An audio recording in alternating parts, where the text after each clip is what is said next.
أعوذ بالله من الشيطان الرجيم. بسم الله الرحمن الرحيم. فحشر فنادى فقال أنا ربكم الأعلى فأخذه الله نكال الآخرة والأولى إن في ذلك لعبرة لمن يخشى أأنتم أشد خلقا أم السماء بناها رفع سمكها فسواها وأغطش ليلها وأخرج ضحاها والأرض بعد ذلك دحاها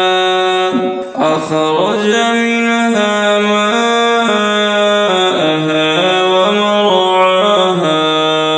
والجبال أرساها متاعا لكم ولأنعامكم فإذا جاءت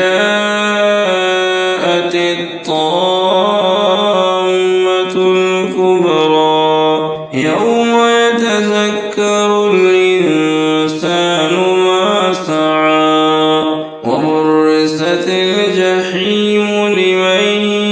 يرى فأما من طغى وآثر الحياة الدنيا فإن الجحيم هي المأوى وأما من خاف مقام ربه ونهى النفس عن الهوى فإن الجنة هي المأوى يسألونك عن الساعة أيان مرساها فيما أنت من